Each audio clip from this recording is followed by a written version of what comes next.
안녕하십니까. 기독교 한국침례회 진리교회를 섬기는 임원주 목사입니다. JYP 박진영이 가르치는 믿음, 그 두 번째 동영상을 시작하겠습니다. 믿습니다. 무엇을요?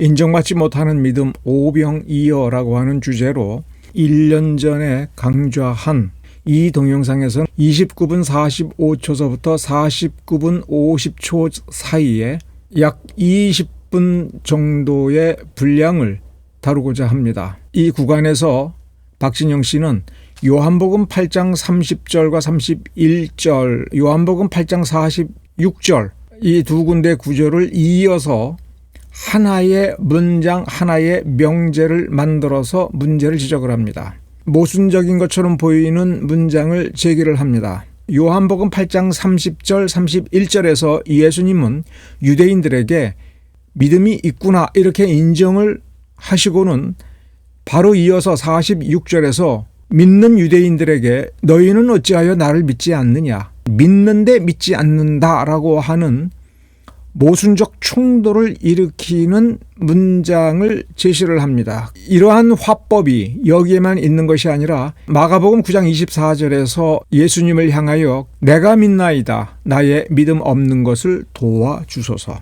아이의 아버지가 이렇게 울부짖는 것, 부르짖는 것을 주목을 합니다. 결국 요한복음 8장의 말씀과 마가복음 9장의 말씀에서 박진영 씨는 두 종류의 믿음이 있다. 시작의 믿음, 끝의 믿음. 어떤 한 믿음이 시작이 있고 과정을 거쳐서 끝에 도달했다. 이런 말이 아니라 시작의 믿음이 따로 있고 끝의 믿음이 따로 있다라고 하는 것이 요 구간에서 박진영 씨가 드러내고자 하는 초점입니다. 박진영 씨는 이것이 성경이 가르치는 것이고 정통교회가 이것을 발견하지 못했다. 믿음을 제대로 설명하지 못해서 엉뚱한 사람들을, 믿음 있는 사람들을 이단이라고 잘못 규정하고 있다. 이런 취지인 것 같습니다. 이 주제에 대해서 좀 다뤄보겠습니다. 나는 정말 온전히 내 자신을 바쳤고 교회에 헌신하고 있으며 성경과 생활 모든 게 이제 결합이 돼서 완전히 다른 생활을 하고 있는데 의심이 남아있는 사람들이 있다니까요.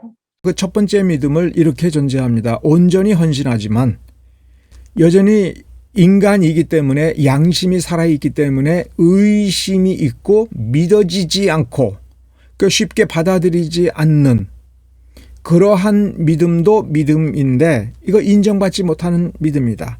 그러면 여기에서 박진영 씨는 불신앙적인 의심과 신앙 안에서 의문이 생기는 것을 구별하지 않습니다.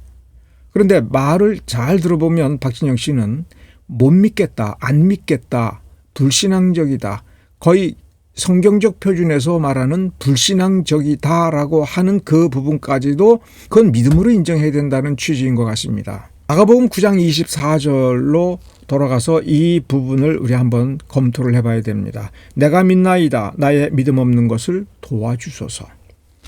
킹제임스 흠정역에서도 거의 대동소이한 번역입니다. 다만 차이가 개역개정에서는 나의 믿음 없는 것이라고 했고 킹제임스 흠정역에서는 나의 믿지 아니함이라고 했습니다. 비슷한 것 같은데 문구를 따져보면 내가 믿나이다, 나의 믿지 아니함. 박진영 씨가 주장하는 것에 가까운 번역입니다. 나는 믿는데 믿지 않습니다. 나는 믿습니다. 그런데 내 마음에 의심이 있어서 요구되는 그 믿음을 나는 갖지 못하고 있습니다. 나는 믿지 않습니다. 그러면 여기서 의문을 가져야 됩니다.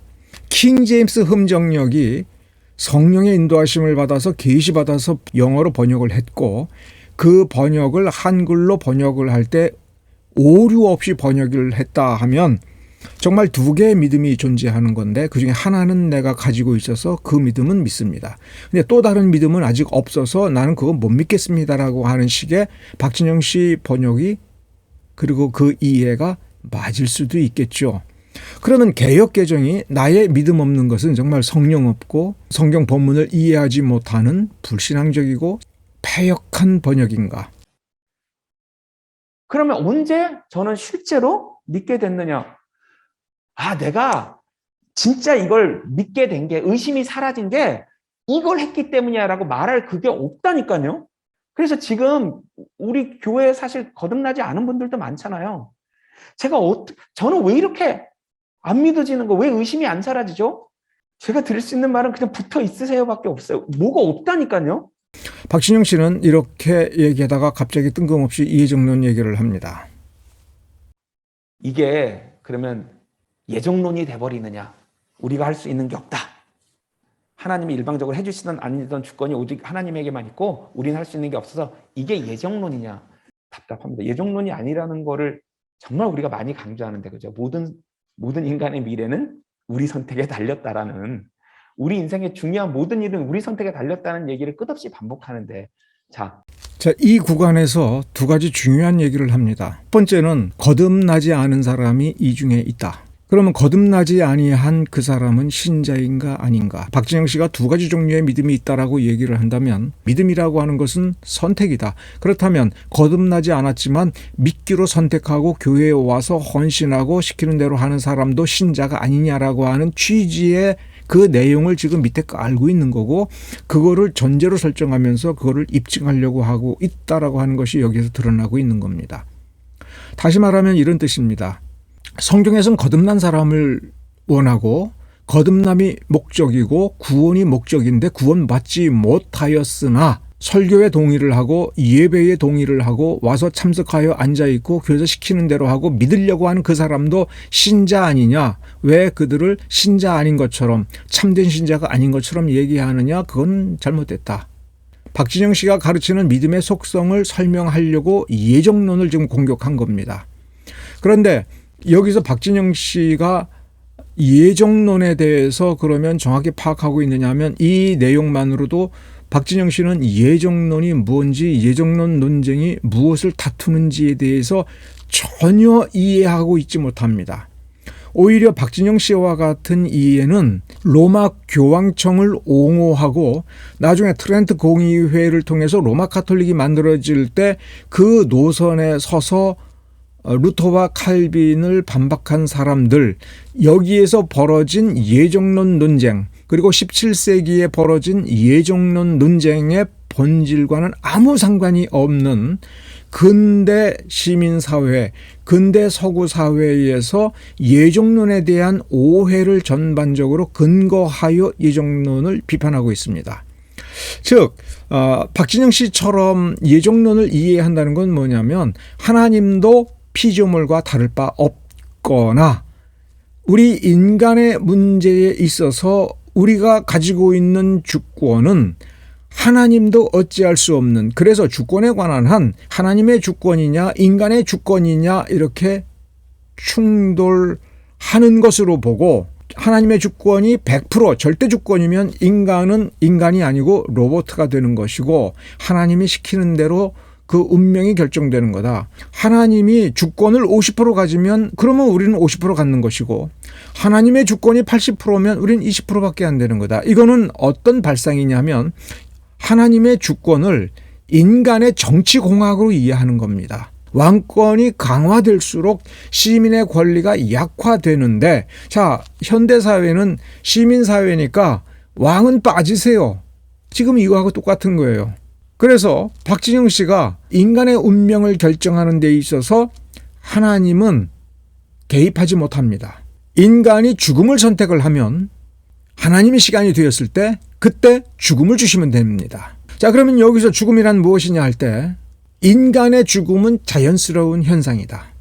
생로병사는 인간 세계의 자연스러운 현상이고 인간은 받아들일 수밖에 없는데, 자, 그러면 죽음 이후에 천국 갈 거냐 지옥 갈 거냐, 그것을 선택하는 것이 지금 현실에 있어서 인간의 문제고, 종교는 그 선택에 대해서 설명해주고 기회를 주는 것이다. 박진영 씨가 여기서 예정론을 비판하면서 하고자 하는 말은, 하나님은 우리의 삶의 현실에 그리고 인간의 선택에 개입하지 못한다.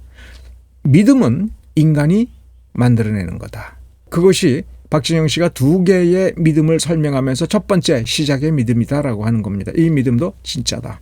그런데 나중에 예수 그리스도의 공로가 다가올 때 이 두 번째 믿음이 오는 거다. 믿고 붙어 있어야죠. 이거 자기 선택이죠.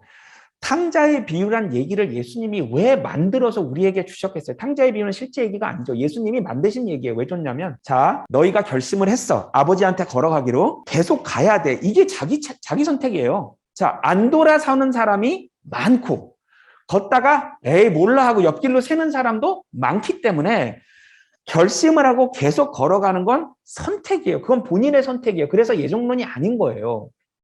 그러나 그 시점과 방식이 하나님께 달려 있다는 거예요. 믿음은 결심이다. 결단을 내리는 거다. 이런 말 많이 들어봤죠. 박진영 씨의 오류는 아무것도 모르는 혹은 초신자 그리고 공부를 해보지 않은 사람이 얼핏 들었을 때 들리는 그 말이 전부라고 생각을 한 것입니다. 일단 당신이 할 수 있는 일은 결단을 내려라. 이렇게 말하는 거하고 그게 전부다. 그게 진짜 믿음이다. 그건 다른 겁니다. 37분 58초서부터 39분 22초 구간에서 베드로전서 1장 8절과 9절 이 성경 구절에서 요한복음 8장에서 그리고 마가복음 9장에서 박진영 씨가 명제로 제시한 두 개의 믿음이 있다. 내가 믿나이다 할 때의 믿음과 그러나 내가 믿지 않습니다라는 정작 두 번째로 믿었어야 될 그 믿음이 없다라고 얘기할 때 그 두 번째 믿음이 뭐냐라고 하는 거를 그 다음에 믿음이 없다라고 하는 그게 뭐냐라고 하는 거를 바로 이 부분에서 설명을 시도하고 있습니다. 믿음의 끝을 받는다 이렇게 돼 있어요 그냥. 근데 이 믿음의 끝에 구원도 딸려온다. 혼의 구원도 딸려온다. 이렇게 기록돼 있단 말이에요. End of our faith라고 돼 있어요. End of our faith. 그러니까 faith라는 게 스타트가 있고 end가 있다는 얘기죠. 그죠? 그죠? 이 end of our faith는 받는 거래요. 그러면 시차가 있을 수 있다는 말이 맞죠? 아니 스타트가 있고 end가 있다는데 시차가 있을 수 없다고 말하는 분이 이상한 거 아닌가요? 아니, 스타트가 있고 end가 있다는데 성경이 이 end는 받는 거라는데 받는데 받으면 뭐예요? 8절 보지도 못한 예수님을 알아요. 저는 저 때문에 2000년 전에 돌아가신 그분을 전 알아요. 봤어? 못 봤어요. 하지만 알아요. 그분이 내 모든 죄를 대신 벌 받으셨어요. 난 알아요. 본 적 있어? 아니요. 근데 사실이 되면 또 사랑까지 나와요. 예수님을 향한. 이런 일이 언제 일어난다? 믿음의 스타트, 미들, 엔드 어디에? 엔드에. 그리고 이걸 혼의 구원이라고 한다 이거예요. 박진영 씨는 이 베드로전서 1장에서 끝을 받는다. 자기가 만들어내는 것이 아니라 만들지 않았는데 누가 주어서 받았다. 그래서 두 가지가 있다라고 설명을 하는 겁니다. 자, 우리 좀 더 들어봅시다. 39분 56초에서 40분 20초 사이에 다시 히브리서 12장 2절을 가지고 자신의 설명을 보강합니다. Author, 믿음의 창시자, finisher, 믿음을 끝맺고 완성시키는 분이 누구래요? 자기래요? 예수님이래요? 우리 자신이에요? 예수님이에요? 그러면 믿음의 끝, 즉 구원의 순간, 거듭남의 순간에 시기와 방식이 우리 마음대로 안 되고 예수님이 권한을 가지고 있다는 그 말이 예정론이에요? 여기서 갑자기 또 예정론 얘기를 합니다. 이 동영상에서 예정론이라 하는 것은 하나님이 정한 거냐, 하나님이 정한 대로 된 거냐, 그럴 리가 없다. 인간이 결정하는 대로 결과가 주어지는 거다. 인간의 운명은 인간이 만드는 거다. 이 finisher라고 하는 이 부분, 끝냈다라고 하는 이 킹제임스 버전의 이 finisher와 베드로전서 1장에 있는 표현을 결부짓고 요한복음 8장과 마가복음 9장에 있는 내용을 조합하여 자신의 논증을 완성해 나가려고 하는 겁니다. 그런데 여기서 우리가 주목해야 될 것은 히브리서 12장 2절에서 NIV는 퍼펙터, 완성하는 이런 쪽으로 완성의 개념으로 썼고 킹 제임스 버전은 finisher, 끝냈다라고 하는 이미지를 연상할 수 있는 단어를 썼습니다. 여기서 사용 단어가 텔레이오테스라는 헬라어 단어입니다. 초대교회 때 헬라어로 썼습니다.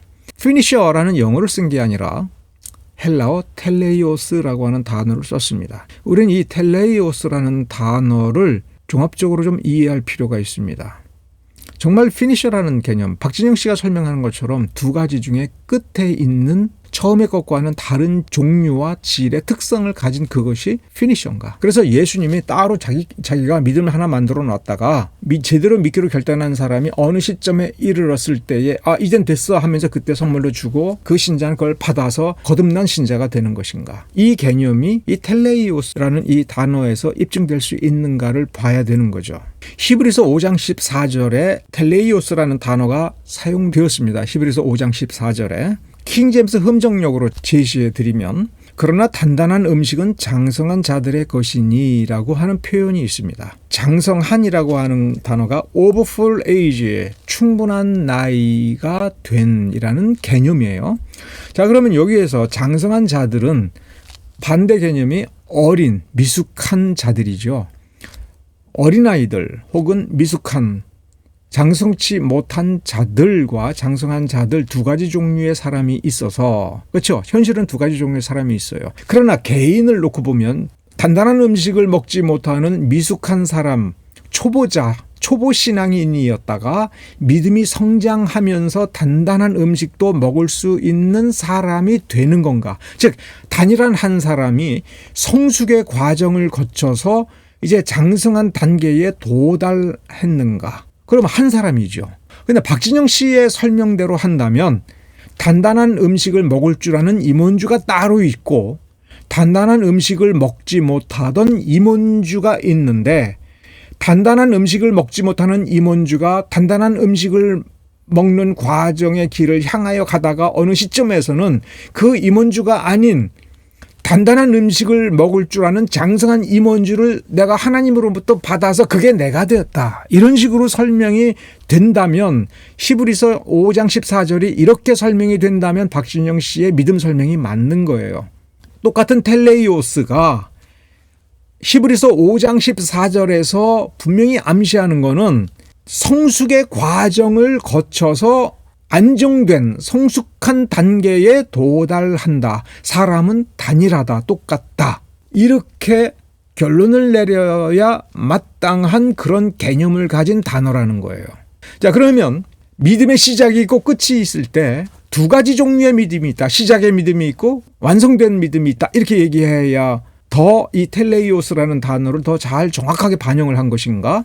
시작의 믿음이 있는데 어느 단계에 가면 이것 말고 성숙한 완성된 믿음, 완전한 믿음, 거듭나게 하는 믿음을 그때 주니까 이거 받아서 두 개 가지고 있는 거다. 두 번째 믿음을 가져다가 내 영을 꽉 채우면 의심 없는 사람이 되는 거다. 이게 박진영 씨의 설명입니다. 히브리서 6장 1절, 우리가 그리스도의 교리의 기초 원리를 떠나 완전함으로 나아가서, 교리의 기초 원리, 초보적 원리를 떠나 완전함으로 나아가서 할 때 여기에도, 즉 완전함으로 나아가자라는 이 표현은 헬라어 텔레이오테스의 번역입니다. 히브리서 5장과 똑같죠? 그러면 여기에서 떠나서 완전함으로 나아가자 할 때 기초 원리 단계가 하나가 있고, 이게 시작의 믿음이고, 완전함이라고 하는 것이 또 다른 것이 준비되어 있어서 이제 어느 시점에서는 이거 버리고 이거 받으면 된다. 이렇게 이야기하는 거냐. 기초 원리를 습득을 하고 충분히 갈고 닦으면서 함양하고 성숙하는 과정을 거쳐서 완전한 단계로 접근하고 들어가서 그 신앙 상태를 살아가야 된다. 자, 그러면 완전함이라고 하는 것의 기초는 기초 원리냐? 그거하고는 상관이 없느냐? 고린도전서 14장 20절을 좀 더 봅시다. 형제들아, 이해하는 일에는 아이가 되지 말라. 아이라는 단어가 나오죠. 아이가 되지 말고, 그 다음에 이해하는 일에는 어른이 될지라. 자, 아이와 어른이 두 개의 다른 인종이 있습니까? 그래서 우리가 아이 때로 살다가 어른을 받아서 어른으로 사는 거예요. 아이가 자라나서 성장하여 어른이 되고 어른으로서 성숙된 삶을 살아가는 것이 아이가 성장하는 목표라고 봐야죠. 성숙된 삶이지 어른이 되는 것 그 자체가 목적이 아니지 않습니까? 그리고 아이는 무럭무럭 자라는 게 좋은 것이고 잘 자라는 게 좋은 것이죠. 그러면 어른이 되면 그 어렸을 때의 경험과 어렸을 때 받은 교훈, 훈련된 것을 완전히 이제 버려도 되는 거고 버려지는 겁니까? 아이 때부터 갈고 닦아온 그 성품과 습성이 그대로 어른으로 이어지면서 성숙 단계로 가는 거죠. 그래서 아이가 잘 커야 되는 거 아닙니까? 여기에서 사용된 단어가 텔레이오스입니다. 그래서 킹제임스 버전은 원래 man, 사람의 복수를 썼어요. 애매할까봐 NIV는 adult라고 썼어요. 그럼 킹제임스 흠정력은 이 번역을 어딜 따라간 거예요? 킹제임스 사람, 이해하는 일에는 사람이 될지니라 이렇게 번역하지 않고 adult, NIV처럼 번역을 했습니다.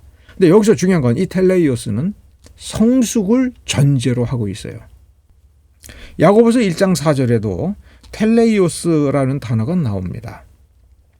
오직 인내를 완전히 이루라. 그래서 인내가 어떻게 해요? 완성하는 거죠. 인내를 이루는 거예요. 다 이루어라. 그리고 그 다음에 이것은 너희가, 요 너희라는 말을 주목을 해야 돼요. 킹제임스 버전에서는 you의 복수형을 썼어요.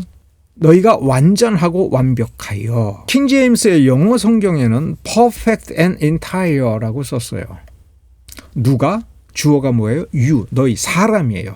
이건 과정을 전제로 하는 거죠. 너희가 미숙하고 완전치 아니한 단계가 따로 있는데 완전한 거 받아가지고 2개 가지고 있다가 가급적이면 완전한 걸로 써라. 이렇게 물건의 개념이 아니라 너의 존재는 어려서부터 혹은 초보자 단계에서 성숙하는 과정이 있는데 그 과정을 잘 맞추어서 퍼펙트하고 엔타이어 하라. 어느 하나 부족한 데가 없게 하라라는 얘기예요. 다시 히브리서 12장 2절로 돌아가서 그 부분 정리를 하면 이제 이런 말이 돼요. 예수. 그렇죠? 예수는 누구예요? 우리의 믿음을 시작하게 하시는, 시작시키시는 분인 동시에 성숙하게 하여 완성체가 되도록 하시는 분이다. 히브리서 12장 2절을 잘 보면 박진영 씨의 믿음론 전체가 여기서 붕괴돼 버립니다. 박진영 씨는 시작하는 믿음은 누가 시작한다고 그랬어요? 인간의 결단, 인간의 결정, 선택이라고 그랬어요. 결심이라고 그랬습니다. 스타트를 누가 한다고 히브리서 12장 2절을 썼어요? 예수가 시작하는 거예요. 내가 결단 내릴 때 그거를 내가 결단 내립니다. 나는 믿기로 했습니다. 그러니 내가 시작했습니다. 이렇게 말하면 히브리서 12장 2절에서 말하는 그 믿음이 아니라는 거예요. 내가 선택하고 내가 결심을 하고 내가 믿기로 한 그것만 있으면 성경은 히브리서 12장 2절을 근거로 하여 뭐라고 말을 할 수 있는 겁니까? 그건 믿음 아니야. 넌 아직 믿음 없어. 그렇게 결론을 내려야 히브리서 12장 2절의 내용과 부합하는 믿음 설명이 되는 거예요. 누가 시작한다고요? 예수가 시작하는 겁니다. 더 중요한 건 믿음은 둘이 아니라 하나예요. 누가 시작한 거예요? 예수가 시작하고 예수가 완성하여 완성 단계의 믿음을 누리게 한다. 적어도 최소한으로 얘기를 해도 히브리서 12장 2절은 믿음은 둘이 아니라 하나다. 처음부터 끝까지 예수가 준 것이다. 서로 2개라 할지라도 이 2개 다 예수가 주는 거다. 이게 성경의 가르침이다라는 얘기입니다. 40분 20초에서 41분 48초의 이 부분의 설명을 다시 한번 들어봅시다. 자기가 믿기로 결심하고 진심으로 원해도 이상하게 의심이 안 사라지다가 온전히 믿게 되는 일이 있을 수 있는 것처럼 기록되어 있어요. 즉 시차가 없을 수도 있지만 있을 수 있는 것처럼 쓰여져 있어요. 성경이. 근데 이거는 언제 주어지냐면 목적이 영생일 때 주어져요. 목적이 영생일 때.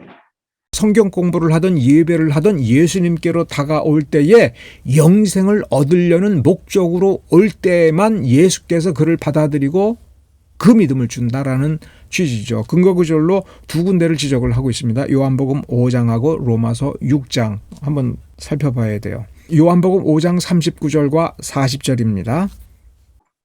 얘들아 나한테 올 거면 물론 예수님 말씀입니다. 나한테 올 거면 어떤 목적을 가지고 와? 성경을 공부할 거면 어떤 목적을 가지고 해? 영생. 너희가 영생을 얻기 위해 내게 오지 않는다라는 얘기는 오지 않는다라는 얘기를 하는 게 아니라 오는데 목적이 영생이 아니라는 얘기를 하시는 거예요. 지금. 오긴 오죠. 막 몰려들고 난리가 났죠. 그죠?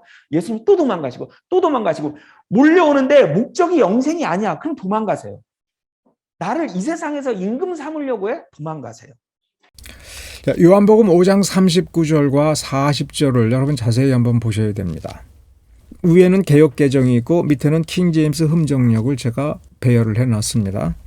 박진영 씨가 읽은 사용하고 있는 번역하고는 약간 차이가 있습니다만은 킹제임스 흠정역에 좀 더 가까우니까 이걸 가지고 설명을 드리겠습니다. 단어와 문장의 차이가 있다 할지라도 결정적인 것은 아닙니다. 근본 내용은 똑같습니다. 성경 기록들을 탐구하라. 그러니까 상고하라, 탐구하라 같은 말이에요. 너희가 그것들 안에서 영원한 생명, 영생을 얻는 줄로 생각한다. 즉 유대인들이에요. 신자라 하는 사람들이에요. 자칭 하나님을 믿는다라고 하는 사람들입니다. 하나님을 믿는다라고 하는 유대인들이 왔을 때 예수님이 하신 말씀이에요. 너희가 이 성경 속에서 영원한 영생을 얻는 줄로 생각하고 있다. 그런데 영생을 얻는 줄로 생각하면서 성경을 읽는데 너희들 성경 똑바로 보라. 이 성경이 무엇에 대해서 지금 설명하고 있느냐?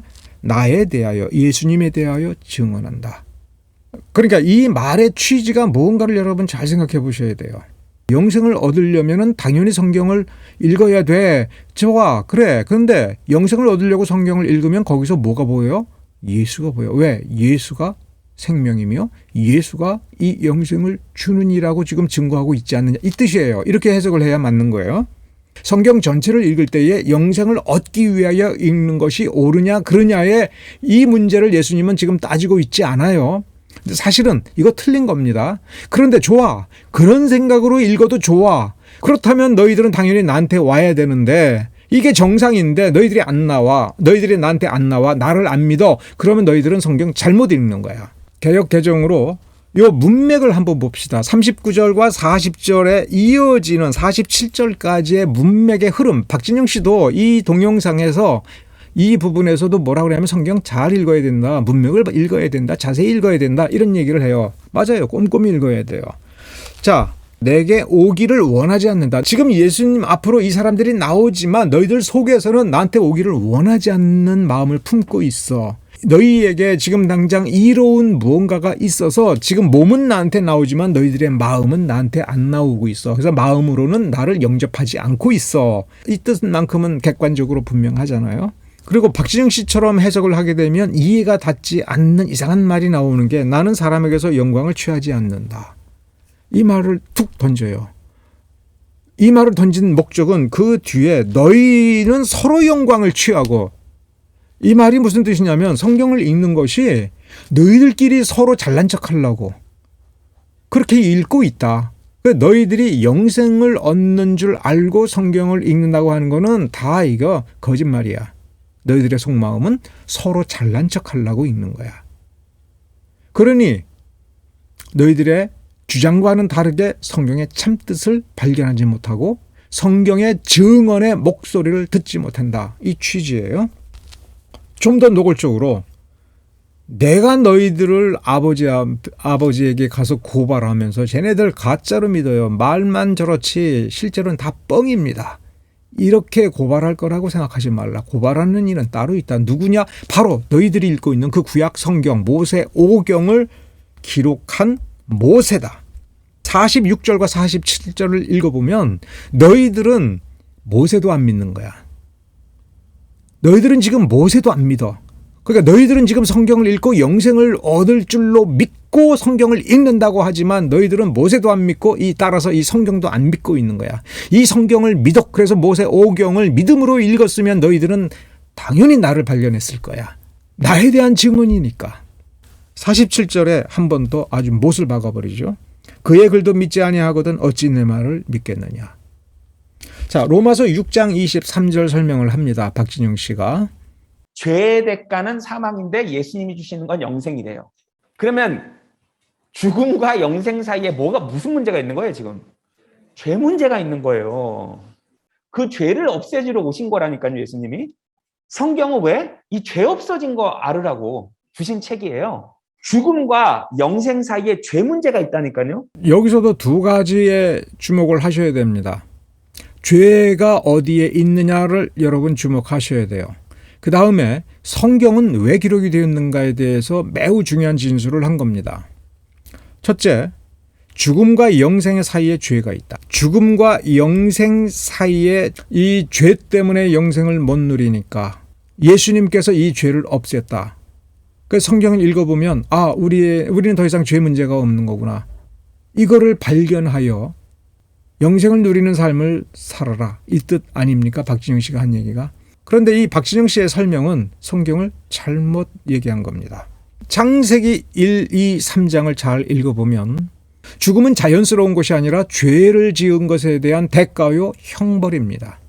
아담 이후에 아담서부터 그리고 우리 주변에 있는 모든 인간, 우리가 알고 있는 모든 인간은 반드시 죽었기 때문에 죽음이 정상인 것처럼, 생로병사가 정상인 것처럼 생각을 하지만 성경을 읽어보면 생로병사는 정상적인 게 아닌 거예요. 죄의 결과로서의 인격의 부패, 영혼의 부패, 육신의 부패, 삶의 부패, 지식의 부패 등이 존재하게 돼서 인간은 어떤 선택을 하더라도 이 죽음을 피할 수가 없는 겁니다. 인간이 아무리 결심을 하고 아무리 믿기로 해도 이 죽음을 넘어서거나 파괴하거나 피할 수 있는 결과를 만들어내는 그 믿음을 인간이 만들어내지 못합니다.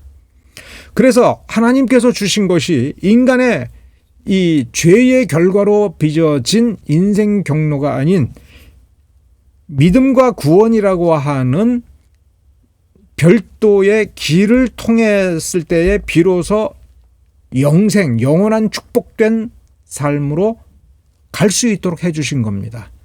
이 새로운 경로로 가는 것이 이게 신앙의 길이고 구원의 길이며 믿음의 길입니다. 이 길이 아니고서는 영생에 도달할 수가 없는 것입니다.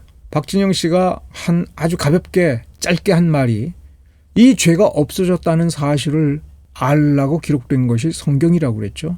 이렇게 얘기를 합니다. 믿습니다. 뭘 믿어요? 예수님을 전 믿어요. 그러니까 예수님 뭘 믿는데요? 그분이 하나님의 아들이신 것과 2000년 전에 이 땅에 오셔서 우리를 위해 돌아가신 걸 믿어요. 오, 그래요? 제대로 믿네요. 그러면 이제 하나님이 당신을 볼 때 죄인입니까? 의인입니까? 죄인이죠. 이게 문제예요. 그럼 믿는 거예요? 안 믿는 거예요? 안 믿는 거예요. 안 믿는 거예요. 믿는데 안 믿는 거예요. 뭘 믿냐고요. 그래서 믿는 건 알겠어요. 예수님을 뭘 믿는데요. 그래서 내가 하나님이 보시기에 이제 의인이라는 것만 빼고 다 믿어요. 제일 중요한 거 하나만 빼고 다 믿어요.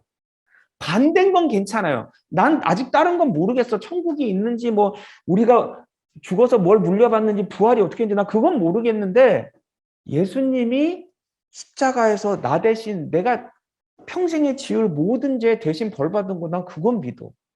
이게 낫죠. 이거는 못 믿으면서 다른 걸 다 믿는 것보다는 차라리 다른 건 잘 아직 모르겠는데 난 이거는 사실인 거 알아. 이건 믿는 거예요. 뭐가 문제입니까? 박진영 씨가 지금 계속 믿음을 얘기할 때 사실에 대한 믿음이라고 하는 범주를 벗어나지 못하고 있다고 하는 것을 여러분 눈치채야 됩니다. 좋게 얘기하면 우리가 잘 아는 사형리, 이 사실을 믿습니까? 이 사실을 받아들입니까? 이 사실에 동의하십니까? 라는 동의의 믿음. 어떤 역사적 사실에 대한 동의의 믿음.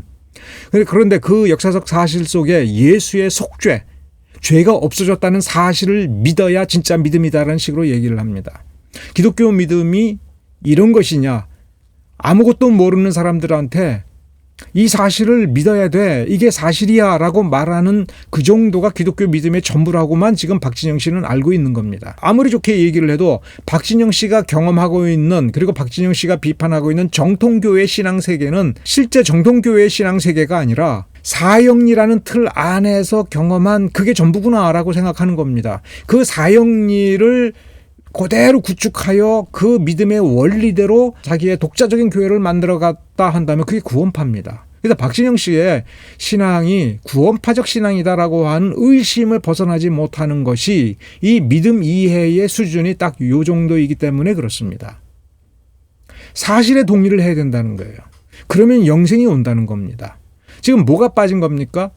초보적 믿음에서 어떻게 하면 그 믿음이 성장해 나가는 것인지에 대한 이야기, 성화, 칼빈파에서 말하는 성화라고 하는 것이 빠지고 변화, 거룩한 삶이라고 하는 측면에서의 교훈이 상당히 빠져있는 믿음론이다라고 하는 것을 부인할 수가 없을 겁니다. 이렇게 질문해 봐야 됩니다. 기독교 신앙은 그 본질이 사실을 믿는 것이냐? 그 어떤 실체가 따로 있는 것이냐? 그런데 여기서 사실을 믿으면 제대로 믿는 것이다 라고 하는 말을 강화시키기 위해서 상당히 일반 신자로서는 대답하기 어려운 상당히 난해한 질문을 던집니다. 믿는다라고 하는 당신에게 만일 하나님 보시기에 당신은 죄인입니까? 아닙니까? 라고 할 때 뭐라고 대답을 해야 된다라고 지금 어필하고 있습니까? 나는 의인입니다. 자, 내가 죄를 지었어요. 비난받을 짓을 했어요. 근데 나는 윤리적으로 비난받을 어떤 행위를 했다 하더라도 그것이 내 신앙의 결단하고는 상관이 없을 수가 있지 않습니까? 자, 그러면 내가 하나님 보시기에 그때 내가 이 죄책감을 가지고 죄인입니다라고 해야 되나? 아닙니다. 나는 하나님 보시기에 의인입니다. 여기서 중요한 게 하나님 보시기에. 그럼 하나님 뭐만 본다는 거예요? 예수께서 당신을 위하여 속죄하였다라고 하는 사실을 당신이 동의하느냐? 동의했으면 죄책감을 가질 필요가 없고 이런 쪽으로 안심하고 대답할 수 있도록 하나님 보시기에요. 예수의 속죄에 동의했느냐? 성경이 증언하는 당신에게 죄가 없다는 사실을 그대로 성경에서 읽고 동의했느냐? 그러면 당신에게는 영생이 있는 것이고 당신은 의인이 된다라는 얘기입니다. 근데 여기서 일반인들은 이 질문에 바로 대답하기가 어려운 게 이게 교파마다 약간 다릅니다. 천주교 신자, 즉 로마 가톨릭에서는 죄를 지으면 죄인이고 그 죄를 씻으면 의인인 거예요. 그러면 본인이 판단하기 어려우니까 그 누구한테 가요? 사제한테 가는 겁니다. 그래서 사제주의예요. 그래서 사제한테 이런저런 고해성사를 하면 그건 죄가 맞아. 그리고 당신 죄인이네. 이렇게 보속을 해. 했네. 그러면 당신은 이제 의인이야. 그러면 의인이 되는 거예요. 중요한 건 뭐가 결정하는 겁니까? 사제가 판단하는 것에 따라서 죄인이 되었다가 의인이 되었다 이렇게 되는 겁니다. 루터교 신자는 루터는 뭐라고 가르쳤냐면 현실을 살아가는 인간은 죄인인 동시에 의인이에요. 그래서 나는 죄 때문에 슬퍼하는 슬픔과 동시에 의롭게 되었다라고 하는 기쁨을 동시에 가지고 있습니다. 그런데 어느 쪽으로도 치우치면 안 됩니다. 이게 간단히 말하면 루터교의 원리입니다. 개혁교회, 칼빈파, 장로교, 역사적 침례교, 정통신학에서는 본질적으로 우리는 아직 죄인입니다. 죄의 습성이 남아있어서 우리는 죄를 좋아합니다. 그러나 우리 안에는 예수의 의가 있어서 예수의 의, 하나님의 의를 붙잡고 우리는 의로운 존재로 변화되어 갑니다. 그래서 하나님이 보실 때에 본질적으로 우리는 죄인이지만 하나님이 의롭다 하셨으므로 의인입니다. 그래서 그 선포적 의, 선언적 의에 맞추어서 우리의 본성의 본질적 변화를 우리는 이루어가는 성화의 과정을 걸어가고 있고 하나님 보시기에 완전한 의인은 우리가 하나님 앞에 섰을 때 성화의 완성 단계 그리고 영화 단계에서 우리는 완전해질 겁니다. 이렇게 대답을 하는데 이거는 신학적인 답변입니다. 일반 평신도들은 이 답변을 하기가 무척 어렵죠. 그래서 때로는 죄책감에 있고 때로는 행복감을 느낄 수 있습니다. 용서받은 자의 기쁨이 있을 수 있습니다. 그리고 때로는 뒤로 넘어질 수도 있고 앞으로도 갈 수가 있습니다. 요 애매하게 느껴지는 평신도의 수준에서 박진영 씨는 아주 단순하게 정리를 해서 제시하는 겁니다. 다시 한번 말씀드리지만 우리 안에서 예수의 능력이 역사하고 성령의 능력이 역사하여 우리는 이렇게 변화되어 갑니다. 그 증거로서 우리 안에 죄에 대한 혐오감이 있습니다. 죄 짓는 우리 자신에 대한 미움이 있습니다. 그를 십자가에 못 박아 죽이기를 원합니다. 이러한 어떤 고백의 근거가 우리 안에 있기를 원하거나 그거를 지적하지 않고 박진영 씨는 사실에 대한 동의만 이야기하고 있다는 점에서 아무리 좋게 얘기해도 사형리, 나쁘게 얘기하면 구원파적 틀, 세대주의적 틀이라고 하는 것에서 벗어나고 있지 못하는 겁니다. 오늘은 여기까지 다루도록 하겠습니다. 감사합니다.